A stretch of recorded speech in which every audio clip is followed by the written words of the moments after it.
वो दौर था जब बॉलीवुड में चमक, शोहरत और सुंदरता की नई परिभाषा लिखी जा रही थी और उसी वक्त एक चेहरा सबकी नजरों में छा गया, ममता कुलकर्णी। 90s में जब हीरोइन साड़ी में मासूमियत दिखाती थी, ममता ने बोल्डनेस को अपना स्टाइल बना लिया। लेकिन ये बोल्डनेस ही एक दिन उनके करियर की सबसे बड़ी दुश्मन बन गई। आज रील से रियल तक पर हम बताएंगे उस हसीना की कहानी जिसने बॉलीवुड को हिला दिया और फिर अचानक ऐसे गायब हो गई जैसे जमीन निगल गई हो या आसमान उठा ले गया हो। साल था 1992। फिल्म तिरंगा रिलीज हुई। फिल्म तो सुपरहिट रही, लेकिन लोगों की नजर बस एक नए चेहरे पर टिक गई, ममता कुलकर्णी। प्यारा चेहरा, बेबाक अंदाज और वो मासूम आंखें। हर किसी ने कहा ये लड़की सुपरस्टार बनेगी। फिर क्या था, एक के बाद एक हिट फिल्में। हर फिल्म में ममता सिर्फ हीरोइन नहीं, हाईलाइट थी।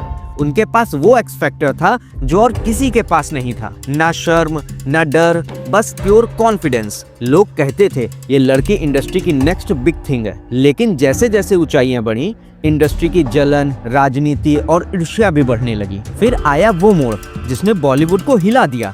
एक मैगजीन कवर शूट जहां ममता ने बोल्ड फोटोशूट करवाया। 90s का इंडिया उस वक्त तैयार नहीं था इतनी खुली सोच के लिए।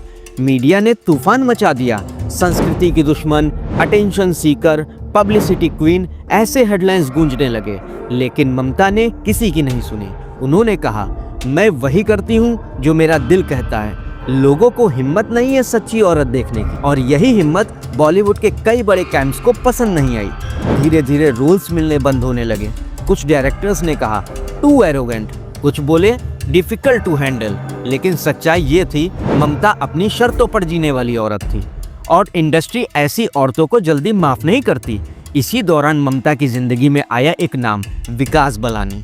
फिल्मी दुनिया के अंदरूनी रिश्ते और फिर एक नया मोड़, विक्रम गोस्वामी। मीडिया ने कहा ममता का झुकाव अंडरवर्ल्ड से जुड़ी दुनिया की तरफ हो रहा है। कहा गया वो विक्रम के प्यार में सब कुछ छोड़ बैठी हैं और फिर अचानक वो बॉलीवुड से गायब हो गई।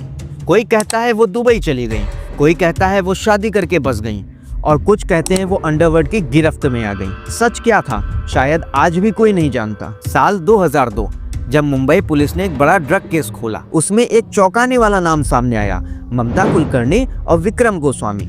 मीडिया में खबरें उड़ी कि ममता अब अफ्रीका में है और विक्रम इंटरनेशनल स्मगलिंग रैकेट में शामिल हैं। लेकिन ममता ने कभी इन आरोपों को माना नहीं। उन्होंने कहा था लोगों ने मुझे गलत समझा क्योंकि मैं चुप रही, पर बॉलीवुड में कोई चुप रहने वालों को याद नहीं रखता। और ममता का नाम धीरे धीरे इतिहास बनता चला गया। सालों की खामोशी के बाद 2015 में ममता कुलकर्णी फिर से सामने आई, ना किसी फिल्म के प्रमोशन के लिए, ना किसी विवाद के जवाब में, बल्कि भगवान शिव की भक्ति में डूबी एक साध्वी के रूप में। उन्होंने कहा मैं अब सिर्फ भगवान के लिए जीती हूँ, दुनिया के शोर से बहुत दूर जा चुकी हूँ। उनका चेहरा अब वैसा नहीं था, लेकिन आंखों में शांति थी।